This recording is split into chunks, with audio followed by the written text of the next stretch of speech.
भूतनी का खूनी बदला। बहुत साल पहले की बात है। एक गांव में राजवीर नाम का एक अमीर आदमी रहता था। उसकी उम्र लगभग 30-35 साल थी। उसे जंगल में शिकार करने का बहुत शौक था। एक दिन वो एक घने जंगल में शिकार करने के लिए गया। शिकार करते करते कब रात हो गई पता ही नहीं चला। जब रात हो गई तो रात भर रुकने के लिए कोई अच्छा सा जगह ढूंढने लगा।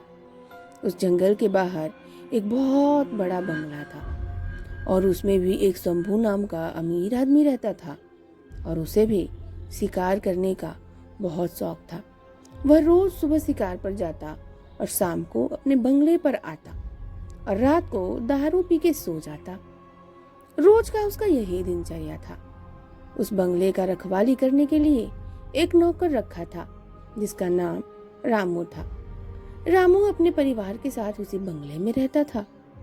उसके परिवार में उसकी पत्नी और एक 16-17 साल की बेटी थी। उसकी पत्नी और बेटी खाना बनाने का काम करती थी और रामू रखवाली का काम करता था। जब कभी उसके रिश्तेदार वहां रुकने आते तो ये तीनों उन लोगों की बड़ी लगन से सेवा भाव करते थे। शाम का समय था। राजवीर अंदर गया और देखा कि शंभू आराम से बैठकर दारू पी रहा था। वह उसके पास जाकर वहां कुछ दिन रहने की आज्ञा मांगा। शंभू हाँ बोल दिया और फिर दोनों मिलकर दारू पीने लगे। फिर ये दोनों अच्छे दोस्त बन गए और राजवीर कई दिनों तक वहीं पर रहा और ऐसे में उनकी ऐशो आराम की जिंदगी चलने लगी। रामू की एक 16-17 साल की एक बेटी थी। एक शाम उसका मालिक शंभू और राजवीर शिकार करके दोनों वापस आए और नहा धोकर दारू पीने बैठ गए। पीने के बाद उन दोनों को इतना नशा लग गया कि रामू की जवान बेटी पर उनकी गंदी नजर पड़ गई। वे दोनों उसके पास गए और उसकी बेटी के कपड़े को फाड़ने लगे। उसकी बेटी जब डर के मारे रोने चिल्लाने लगी तो अपनी बेटी की आवाज सुनकर रामू और उसकी पत्नी वहां उसको बचाने आए तो शंभू उन दोनों को गोली मारकर वहीं पर उनकी हत्या कर दिया और फिर ये दोनों उसके बेटी को नोच नोच कर अधमरा बना दिए और अंत में उसको भी गोली मार डाला और तीनों की लाश को अपने बंगले के पीछे रातों रात दफना दिया। अगले दिन इस बात को किसी को भी भनक तक नहीं लगी। कुछ दिन के बाद शंभू ने फिर एक नरेश नाम का नौकर रखा। नरेश जब पहले दिन बंगले पर आया और अपने काम में लग गया, किसी को कुछ भी नहीं पता चला कि इस बंगले के पुराने नौकर उसके परिवार के साथ क्या हुआ और वो कहाँ चले गए। ऐसे ही कुछ दिन बीतने के बाद नया नौकर नरेश गेट बंद करके सोया हुआ था। तभी अचानक आधी रात को किसी की रोने की आवाज आई और नरेश की नींद खुल गई। उसने एक हाथ में लाठी और दूसरे हाथ में टॉर्च लिया और गेट के पास जाकर बोला, कौन है वहां जो इतनी रात को रोई जा रहा है? कौन है? उसने देखा कि गेट के नजदीक बैठी एक लड़की रो रही है। नरेश उसके पास गया और उसके सिर पर हाथ फेरते हुए कहा, बेटी रो मत, मेरे साथ अंदर चल। फिर वह लड़की अंदर आई। नरेश ने उसे पीने के लिए पानी दिया और पूछा, बेटी तुम कौन हो, कहाँ से आई हो और इतनी रात को अकेले इस घने जंगल में क्यों भटक रही हो? नरेश की इतनी बातें सुनकर वह लड़की और तेज तेज रोने लगी। कुछ देर बाद वो शांत हुई और नरेश को बताई कि इस बंगले के पहले नौकर रामू की बेटी है। फिर उसने यह भी बताया कि कैसे इस बंगले के मालिक शंभू और राजवीर ने उसके माता और पिता को मार डाला और फिर अपनी प्यास बुझाने के लिए मेरे शरीर को नोच नोच कर मुझे भी मार डाला। फिर हम तीनों के लाश को इसी बंगले के पीछे दफना दिया। उस लड़की की इतनी सी बात सुनकर नरेश डर गया और उसके डर के मारे पसीने निकलने लगे। फिर थोड़ी देर बाद हिम्मत रखते हुए उससे पूछा, ऐसे कैसे हो सकता है? अगर तुम मर गई हो तो मेरे सामने कैसे बैठी हो?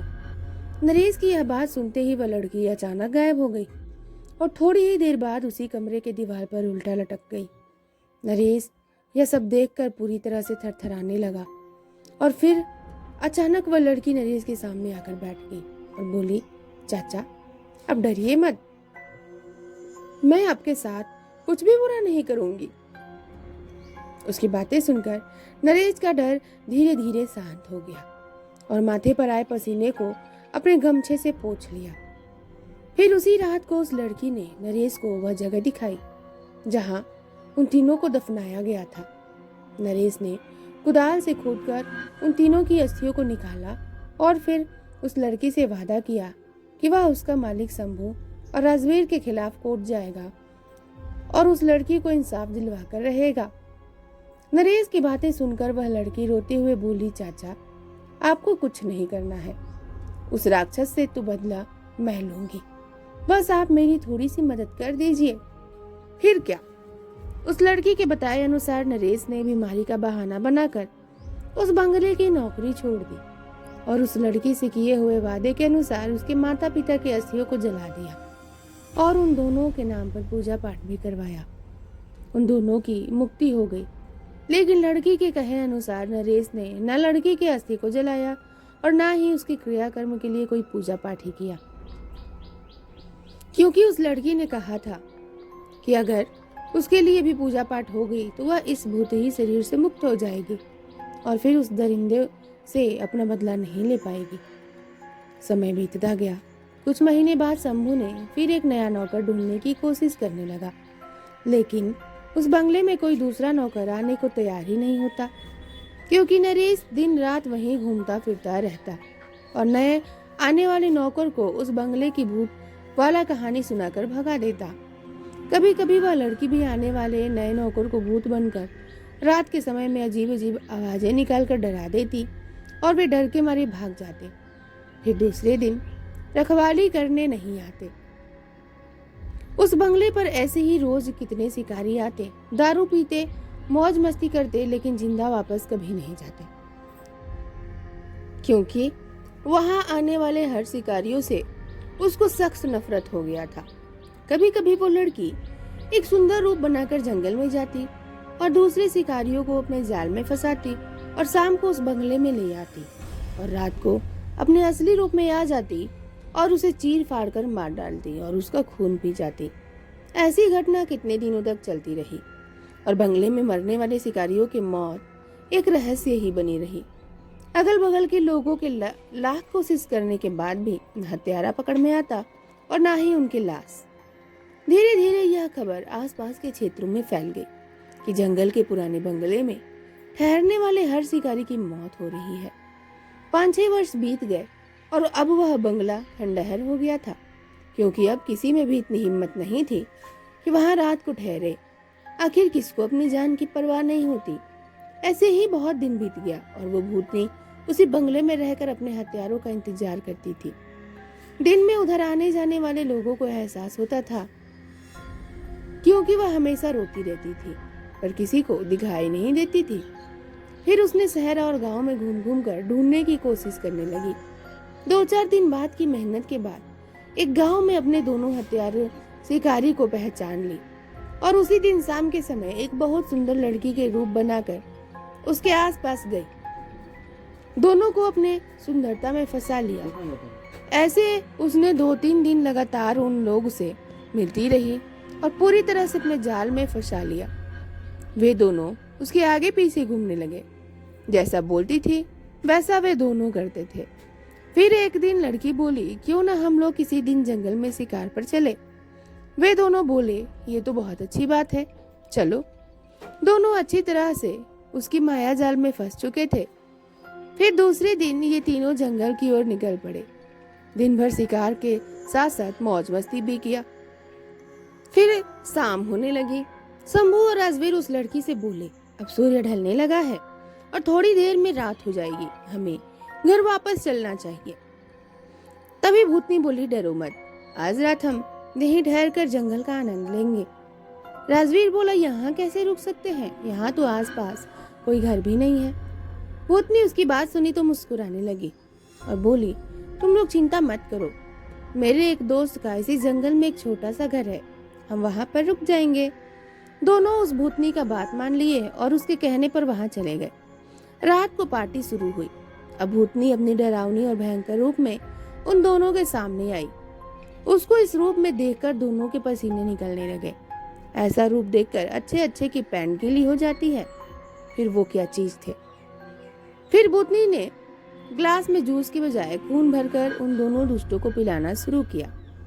अब उनकी हिम्मत ही नहीं थी कि उसको ना कहे, क्योंकि वो पूरी तरह से डरे हुए थे और कांप रहे थे। उसके बाद वो भूतनी अपना और ज्यादा विकराल रूप बनाकर उन दोनों पर कूद पड़ी और अपने बड़े बड़े नाखूनों से उसके शरीर को चीर दिया और उसके खून को पीने लगी। फिर उसके दोनों आंखों को निकाल कर खा गई और इसके बाद उसे एक पत्थर पर पटक पटक कर दोनों को मार डाला। इस तरह से उसका बदला पूरा हुआ। फिर वो दूसरे नौकर नरेश के पास गई और उससे प्रार्थना की कि वो उसे मुक्ति दिलाए। फिर उसने उसकी अस्थियों को जला दिया और पूजा पाठ करा दिया। इस तरह से उसकी आत्मा को मुक्ति मिल गई। तो ये थी आज की स्टोरी। आप लोगों को स्टोरी कैसे लगी प्लीज कमेंट करके जरूर बताइएगा। स्टोरी पसंद आई हो तो लाइक और शेयर करना ना भूलिएगा। मैं मिलती हूँ आप लोगों से नेक्स्ट मजेदार स्टोरी के साथ। तब तक के लिए बाय बाय, टेक केयर।